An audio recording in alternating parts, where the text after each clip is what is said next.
Olá a todos, como estão? Neste vídeo nós vamos conversar um pouco sobre biologia molecular, mais especificamente sobre transcrição e tradução, uma parte do dogma central da biologia. Falando nisso, você se lembra sobre o que é o dogma central da biologia? Caso não, não se preocupe, que eu vou retomar alguns assuntos com vocês. Vamos lá! O dogma central da biologia molecular foi postulado por Francis Crick em 1958. Ele explica como ocorre o fluxo de informações do código genético. Esse modelo mostra principalmente que uma sequência de um ácido nucleico pode formar uma proteína, entretanto o contrário não é possível. Segundo esse dogma, o fluxo da informação genética segue o seguinte sentido: DNA, RNA proteínas. Algumas mudanças já foram feitas no modelo proposto originalmente. Isso ocorreu em razão de hoje se saber, por exemplo, que algumas enzimas são capazes de utilizar o RNA para produzir DNA. Esse dogma atualizado pode ser resumido e representado no esquema apresentado, onde a seta preta indica o caminho do DNA para o RNA, e a seta vermelha indica o caminho do RNA para o DNA. No segundo esquema temos isso mostrado de forma mais simples. Observa-se, portanto, que esse dogma demonstra todos os processos pelos quais os ácidos nucleicos podem passar. Temos o DNA, onde está contida a informação genética, que pode ser transcrito em moléculas de RNA. No processo de transcrição, uma molécula de DNA serve como molde para a criação de uma molécula de RNA. É nessa molécula de RNA que é encontrado o código usado para organizar a sequência de aminoácidos e formar as proteínas no processo de tradução. Esse processo consiste na união de aminoácidos, obedecendo à ordem de códons apresentados em um RNA mensageiro. Agora que nós retomamos um pouquinho dos conceitos sobre o dogma central da biologia e o que ele significa, nós vamos então falar mais especificamente sobre a transcrição e a tradução, que são duas etapas muito importantes, onde a informação genética é passada desde uma molécula de DNA para uma molécula de RNA na transcrição e de uma molécula de RNA para moléculas de proteína na tradução. Nós vamos falar sobre alguns detalhes desses dois processos e vamos fazer também uma comparação entre certas diferenças que existem entre eucariotos e procariotos. E também vamos falar um pouquinho sobre alguns mecanismos de controle de erro que estão envolvidos nesses processos. Vamos lá! Todo o RNA de uma célula é produzido a partir da transcrição do DNA. A transcrição se inicia com a abertura e a desespiralização de uma pequena porção da dupla hélice de DNA, o que vai expor as bases em cada uma das fitas dessa molécula de DNA. Uma das duas fitas da dupla hélice, então, vai servir como um molde para a síntese de uma molécula de RNA. A sequência de nucleotídeos da cadeia de RNA será determinada, então, pelo pareamento de bases complementares entre os nucleotídeos a serem incorporados e o DNA molde. Quando um pareamento adequado é estabelecido, ou seja, adenina com timina, A com T, ou uracila com adenina, U com A, ou guanina com citosina, G com C, ou citosina com guanina, C com G, o ribonucleotídeo a ser incorporado é covalentemente ligado à cadeia de RNA em formação, através de uma reação catalisada enzimaticamente. A cadeia de RNA produzida por transcrição, ou seja, o transcrito, é a seguir aumentada um nucleotídeo por vez e possui uma sequência de nucleotídeos que é exatamente complementar à fita de DNA que é utilizada como molde. As moléculas de RNA produzidas pela transcrição são liberadas do DNA molde sob a forma de fitas simples. Além disso, como essas moléculas de RNA são copiadas apenas de uma região específica e definida do DNA, as moléculas de RNA, então, são muito menores do que as moléculas de DNA. Uma molécula de DNA em um cromossomo humano, por exemplo, pode chegar a 250 milhões de pares de nucleotídeos de comprimento, enquanto que a maioria das moléculas de RNA não tem comprimento superior a alguns milhares de nucleotídeos, e muitas moléculas de RNA são mesmo consideravelmente menores, algumas chegando, por exemplo, a ter 30 nucleotídeos. As enzimas que realizam a transcrição são denominadas RNA polimerases. Elas vão catalisar a formação de ligações fosfodiéster, que por sua vez vão conectar os nucleotídeos entre si, formando uma cadeia linear. A RNA polimerase, ela se desloca passo a passo sobre o DNA, desespiralizando a dupla hélice à frente do sítio ativo de polimerização e expondo dessa forma uma nova região da fita molde para o pareamento de bases complementares. Dessa maneira, a cadeia de RNA em formação é estendida nucleotídeo a nucleotídeo na direção de 5' para 3', popularmente conhecido como a direção da vida. A liberação quase imediata da fita de RNA do DNA, à medida que a primeira está sendo sintetizada, significa que muitas cópias de RNA podem ser produzidas a partir do mesmo gene em um período de tempo relativamente pequeno. A síntese de moléculas de RNA adicionais pode ser iniciada antes que as moléculas anteriores de RNA tenham sido finalizadas. Quando várias moléculas de RNA polimerase usam a mesma região como molde, deixando um pequeno intervalo entre si, cada uma sintetizando aproximadamente 50 nucleotídeos por segundo, mais de 1000 transcritos podem ser sintetizados em 1 hora a partir de um único gene. Para transcrever um gene com precisão, a RNA polimerase deve reconhecer seu início e término no genoma. A maneira pela qual as RNA polimerases desempenham essa tarefa difere entre bactérias e eucariotos. A enzima central da RNA polimerase bacteriana é um complexo de múltiplas subunidades que sintetiza RNA a partir de um molde de DNA. Uma subunidade adicional, que é denominada de fator sigma, associa-se a essa enzima RNA polimerase e auxilia a leitura dos sinais no DNA que indicam onde iniciar a transcrição. Em conjunto, a enzima base, que é a RNA polimerase, mais o fator sigma, são denominados de holoenzima RNA polimerase. Esse complexo ele se liga mais fracamente ao DNA bacteriano quando colide com ele, e uma holoenzima desliza rapidamente ao longo da molécula de DNA até dissociar-se dele no final da transcrição.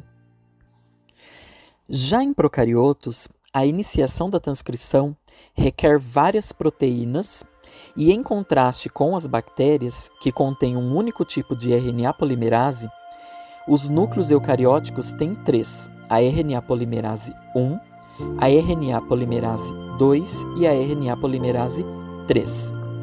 As 3 polimerases são estruturalmente similares entre si e compartilham algumas subunidades, porém, elas transcrevem diferentes categorias de gene. Por exemplo, as RNA polimerases 1 e 3 transcrevem os genes que codificam RNA de transferência, RNA ribossômico e vários pequenos RNAs, enquanto que a RNA polimerase 2 transcreve a grande maioria dos genes, inclusive todos aqueles que codificam proteínas. Assim, na nossa discussão subsequente, ela será focada, nós vamos focar nela, porque é a partir dela que são geradas as moléculas de RNA mensageiro e é a partir das moléculas de RNA mensageiro que são traduzidas as proteínas. Essa RNA polimerase 2 dos eucariotos, elas requerem um conjunto de fatores gerais de transcrição. Esses fatores gerais ajudam a posicionar corretamente essa RNA polimerase sobre o promotor para iniciar a transcrição. onde será realizado então um auxílio na separação das duas cadeias de DNA, permitindo que a transcrição aconteça e que depois ocorra a liberação da RNA polimerase do promotor, dando início então ao alongamento.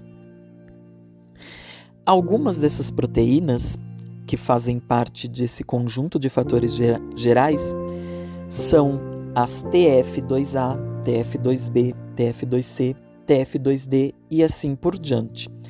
O T e o F vem de Transcription Factor, ou seja, fator de transcrição, da polimerase 2, por isso o 2, e o A, o B, o C e o D diferem elas dependendo da etapa que elas fazem parte e da função específica durante o processo de transcrição.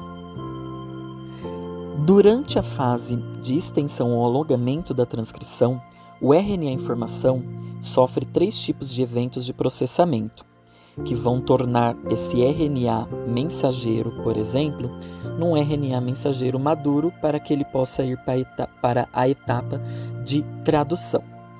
O primeiro evento é que será adicionado um nucleotídeo especial à sua extremidade 5' que é chamado de capeamento.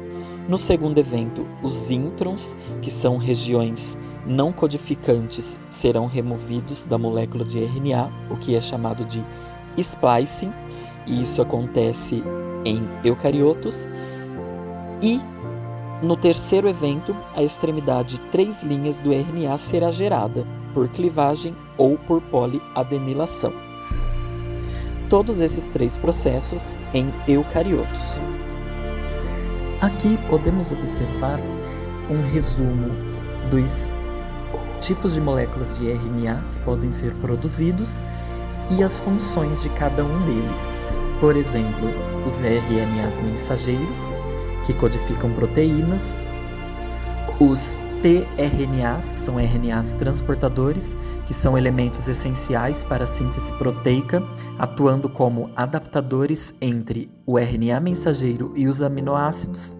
Temos também os microRNAs, por exemplo, que regulam a expressão gênica pelo bloqueio da tradução de RNAs mensageiros específicos, provocando a sua degradação e etc. Uma vez que o RNA mensageiro tenha sido produzido, que é o tipo de RNA que é responsável pelo processo de tradução, a informação presente em sua sequência de nucleotídeos será então utilizada para sintetizar uma proteína. A conversão da informação de RNA para proteína representa uma tradução da informação para outra linguagem, diferente da transcrição, que a linguagem é a mesma.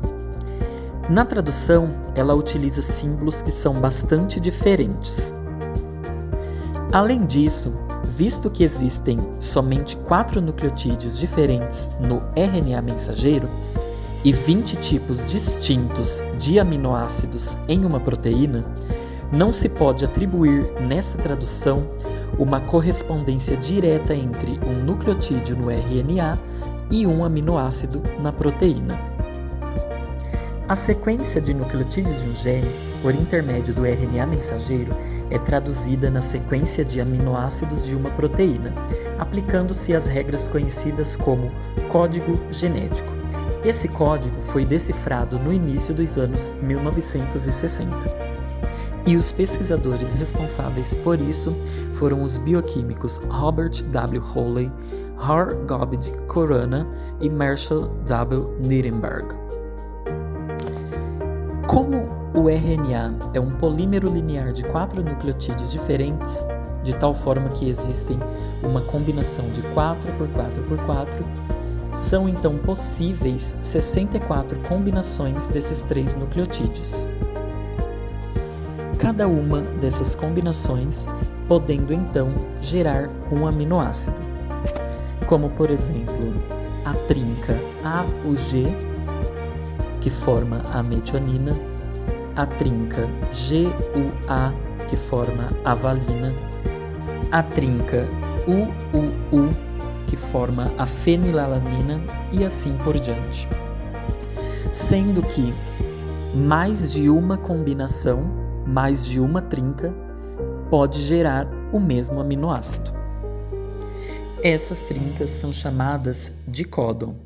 Cada grupo de 3 nucleotídeos consecutivos, então, é denominado códon, e cada códon especifica um aminoácido ou determina a finalização do processo de tradução, caso seja um códon de terminação. A tradução acontece no ribossomo. Conforme um RNA mensageiro é passado através de um ribossomo, a sua sequência de nucleotídeos é lida de uma extremidade a outra em conjuntos de 3, de acordo com o código genético. Para iniciar a tradução, uma subunidade ribossômica menor se liga a uma molécula de RNA mensageiro em um códon de iniciação, AUG, que é reconhecido por uma molécula de RNA transportador, iniciadora característica. Então, uma subunidade ribossômica maior se liga para completar o ribossomo e iniciar a síntese proteica.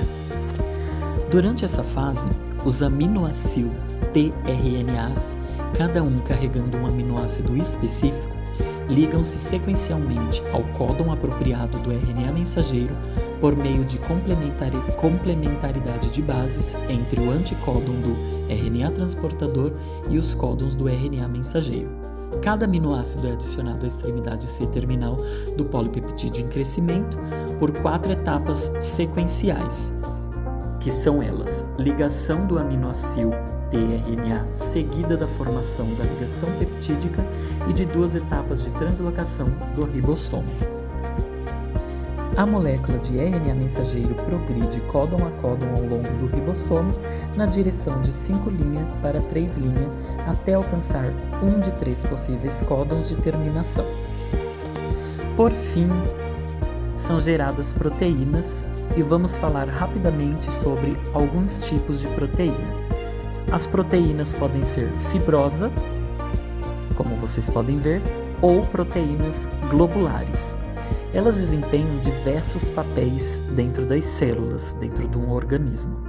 Por exemplo, elas podem ser proteína de canal, proteína periférica, glicolipídio, glicoproteína, proteína globular, proteína alfa-hélice, ou seja, elas fazem parte da estrutura celular, além de desempenhar diversos outros papéis. Quanto à sua forma, elas podem se apresentar na estrutura primária, que é a sequência de aminoácidos que elas possuem, na estrutura secundária, onde ocorrem pontes de hidrogênio que conferem a forma helicoidal, estrutura terciária, onde a hélice vai se dobrar, ficando com forma enovelada, e por fim, estrutura quaternária, onde haverão 2 ou mais cadeias que vão se unir para formar uma proteína. Como eu havia dito, dentre as diversas funções que elas podem exercer, elas podem ter a função de catalisadores, funções estruturais, funções de reserva e assim por diante. Um exemplo, a pele contém proteínas, nosso cabelo é formado por proteínas, as fibras musculares são formadas por proteínas, o hormônio insulina é uma proteína fabricada pelo pâncreas e assim por diante. E se pensarmos em dividi-las em grupos, a maior parte das proteínas vão fazer parte de processos metabólicos, o que corresponde a 82,58%, sendo que a menor parte dela vai ser resposta a estímulos, sendo 6,4%.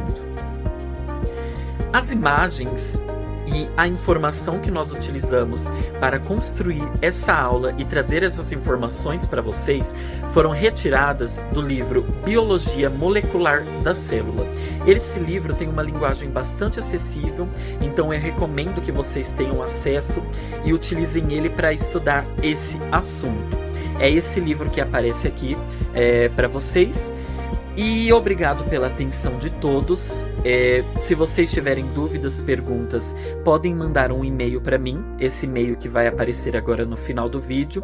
E é isso, até a próxima!